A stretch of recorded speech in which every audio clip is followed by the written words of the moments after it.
Shivani recording studio की शानदार प्रस्तुति।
आगे नते कर या आगे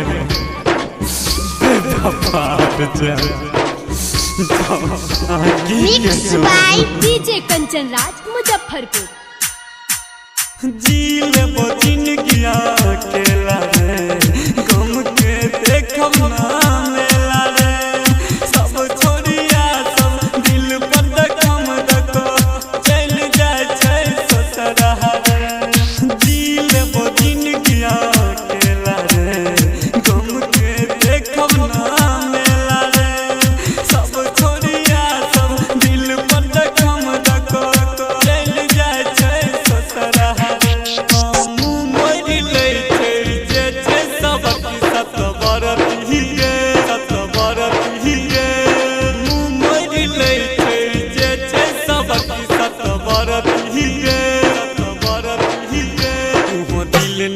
गई हर भाई कोनो छोड़ी से